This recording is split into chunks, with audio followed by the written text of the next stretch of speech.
as I will explain. So just like everything else we get into, you really have to go back and look at history. History tells us a lot about, anything we really get into. You have to really go back and look at history. And when we go back to the slave trade in Europe first, I remember when a lot of the Africans were being brought out of Africa and took into Europe, places like, France and Italy, Greece, Spain, they would bring what we call voodoo with them. They would bring these practices with them. And what they did was they would incorporate Christianity, Greek mythology, or what have you, all these mythologies and myths, they would incorporate into voodoo. So if you really study voodoo, you understand how a lot of the Loa corresponds with many different Christian or Catholic saints. And they correspond with many different Greek mythological figures as well. And a lot of people, when they see this stuff, they can't really fathom it. And they think it's some kind of, trick or what have you, that you have this correspondence. And this is what took place during slavery, when everybody was really immersed in these different cultures. And they began to understand that these cultures in a lot of different ways were basically, speaking to what voodoo is about. And that these beings were not really actual beings, but aspects of energy that people in voodoo actually understood about. So when this stuff started taking place, and eventually you had, slavery go from France to, Haiti to Louisiana. And we understand that whole connection between France and Haiti and Louisiana, the whole Creole connection or what have you. They begin to just spread this information and spread this stuff. So, when you look at, you have Bondi or Bondi, however you want to pronounce it. And this would be the voodoo mythological god of creation, the creator of all, the creator of the universe. Sounds familiar, right? When you look at all these deities, when we get into these mythologies and what have you, these biblical religions, you have a creator. You have a creator. But so when you go into Africa, you go into Benin, which is one of the major hubs for voodoo in Africa. They have the worship of Dambella. Here's the Vive for Dambella right here. We see the Vive, the symbol. And what it says here about Dambella is one of the most important of all the Loa. Dambella is the sky father and the primordial creator of all life. He rules the mind, intellect, and cosmic equilibrium. White rum is sacred to him. Dambella, as the serpent spirit and the great master, created the cosmos by using 7,000 coils to form the stars and the planets and the heavens, and to shape the hills and valleys on earth by shedding the serpent's skin. Dambella created all the waters on the earth. Dambella is syncretized with either Saint Patrick, Christ the Redeemer, Our Lady of Mercy, or Moses. Now you look over here, it also says venerated in folk Catholicism, Haitian voodoo and folk Catholicism. What is folk Catholicism? It's basically, a part of Catholicism that where you have people outside of Catholicism or Christianity that use the deities from, Christianity to basically, incorporate into their belief, but they also kind of sort of, follow, Catholicism. It's weird. You might as well just say it's a part of Catholicism that they understand and sort of tolerate a little bit. Because for real, they understand what they're doing and what this stuff really is about. The fact that they have a term for it that is coupled with Catholicism should tell you something. Folk Catholicism. And the fact that anybody could actually have such a thing where they can take these deities and people from Christian religion and incorporate them into what they believe should tell you something right there, that there's some kind of, similarities there. So, you look at the stuff and just you pay attention to what it's talking about. As far as what Dambella, and if you remember again from Child's Play, I talked about this in the first part, Dambella's who Chucky was basically trying to conjure up in his ritual when he was trying to basically transfer his energy into the body of the little boy. So remember Dambella's who was trying to call up or conjure. So also remember it's talking about, cosmic equilibrium. It's talking about it's dealing with the mind. And when you look at the symbol for Dambella, you have two intertwining serpents. So, equilibrium is basically where you have two opposing energies that become balanced and one. So plain and simple, when you look at the intertwined serpents, when you understand about equilibrium or what it's talking about, we're talking about Kundalini energy, plain and simple. And the whole reason why it's dealing with St. Patrick and Moses or what have you is because we know St. Patrick basically kicked out all of the serpents from out of Ireland. And you have so many different stories in the Bible with Moses dealing with serpents. So this is why they coupled them with those two. But when you just go back and look at everything that then Bella entails, I mean, we're talking about the same stuff.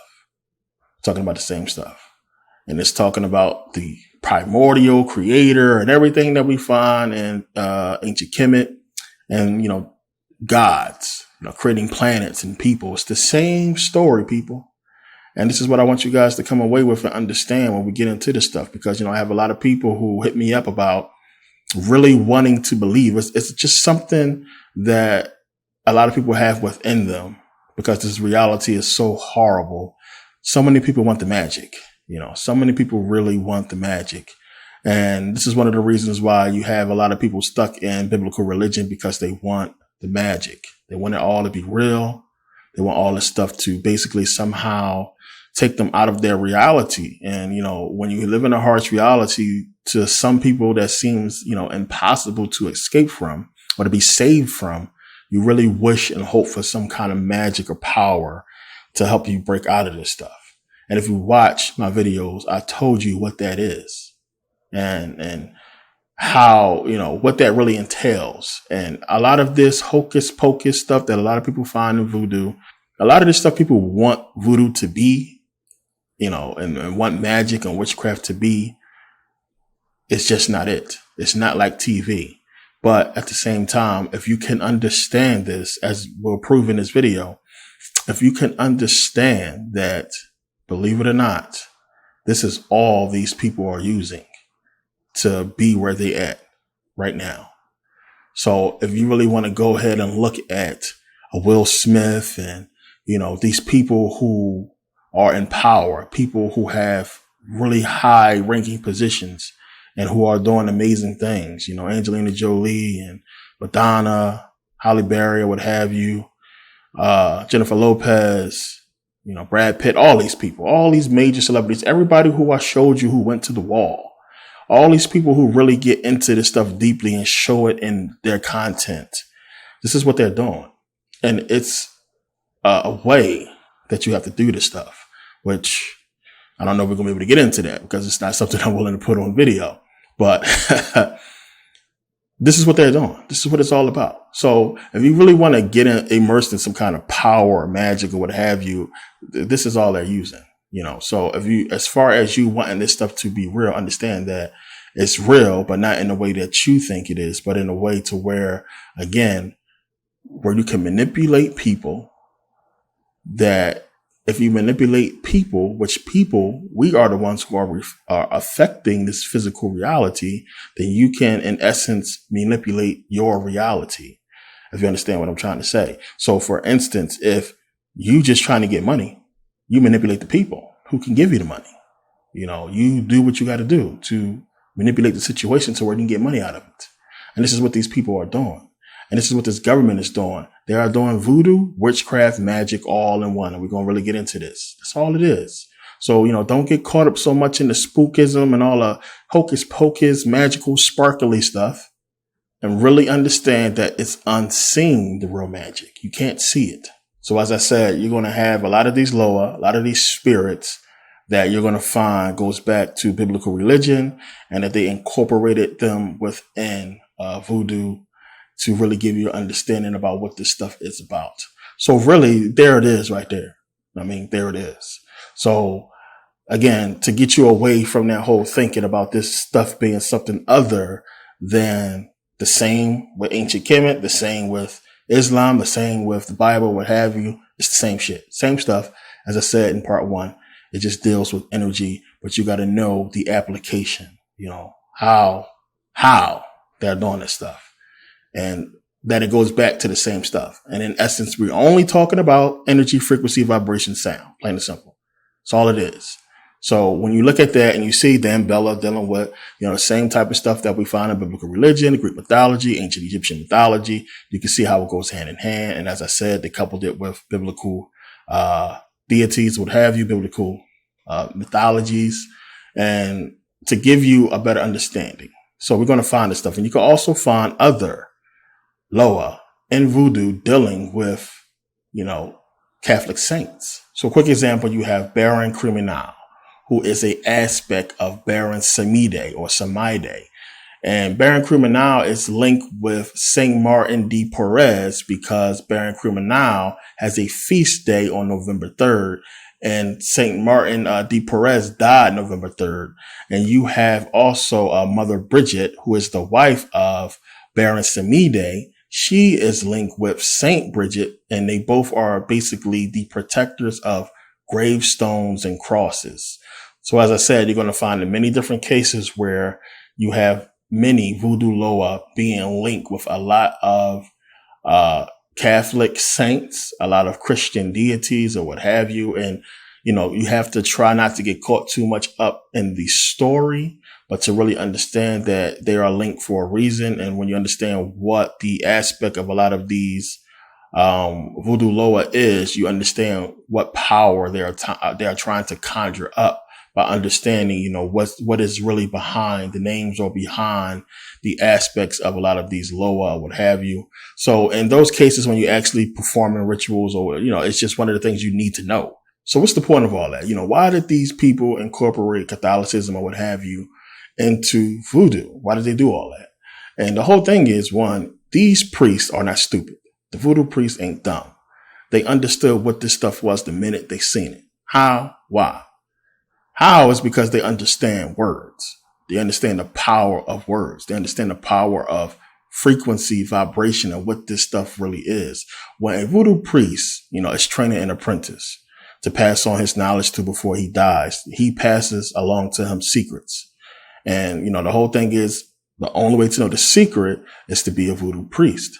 And the whole thing is what the secret is, as I talked about, is the fact that energy, frequency, vibration is the key to manifestation. That is the secret, plain and simple.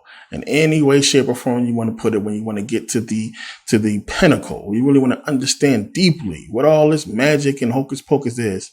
That's what it is, as I keep saying. But you need to understand how could you affect people. And I don't think people really understand how deep and serious this is. So I'm going to explain it so you can really understand what we're dealing with here, because language is how they were able to cast the spell on all of us. Language. This is why they had to change our language. And when you understand, one, as I said, words are powerful. Words have power. Once they taught us the English language, we were cursed. It's just that simple. They cursed us. They put a spell on us. Soon as we was taught that language. When you really want to understand, when the Bible is talking about us being cursed by God, yeah, we were cursed. And our curse is this language. And remember, it's not a tonal language. This language is created to keep you under a spell, plain and simple. How is that possible? It's possible because words have power. So when you understand, once you learned this language and you learned it in your heart, what do we say when we know something? When we know something 100%, I know it by heart. I know my ABCs by heart. I know my spelling words by heart. I know your phone number by heart. I know how to get there by heart. We always say by heart, but a lot of people don't really understand why we say by heart. What is that? What does that really mean? So once you start to understand these words by heart, you get them within you and you know them. These words have power that you associate with yourself and everything, the whole world around you. And these words are linked with your whole energy, with everything. So when you say certain words or hear certain words, you can actually feel the energy behind them. And we experience this all the time. But again, it's one of those things where it's just so normal and blase to us. We don't think, nothing about it. So once we learn these words and we begin to resonate with them, again, we begin to take them in our heart. So now when you hear words like, love, you hear words like fun, happy, powerful, beautiful, sexy, cute, smart, hug, wonderful, exciting, fantastic, bliss. All these words are high vibrational words. You rise for these words. These are high vibrational words. You rise for these words. These words lift you up. When you hear them, when you take them in, you get a feeling from these words, which I'm going to go to in a second. But think about it, high vibrational words.